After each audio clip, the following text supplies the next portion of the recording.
या बैठकीमध्ये ओबीसीच्या ज्या 353च्या वर जाती आहेत या समाजाकरता 18 पगड जातीकरता बजेटमधनं साधारण 3800 कोटी रुपये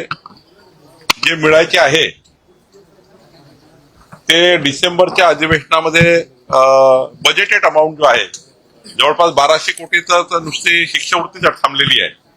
तर 3800 कोटी रुपये जे बजेटेड आहे ते बजेटेड पैसे ओबीसी त्या ठिकाणी मंत्रालयाला मिळावे असा एक त्या ठिकाणी चर्चा झाली. सोबतच राज्यामधल्या ओबीसी समाजाचे जे हॉस्टेल्स आहे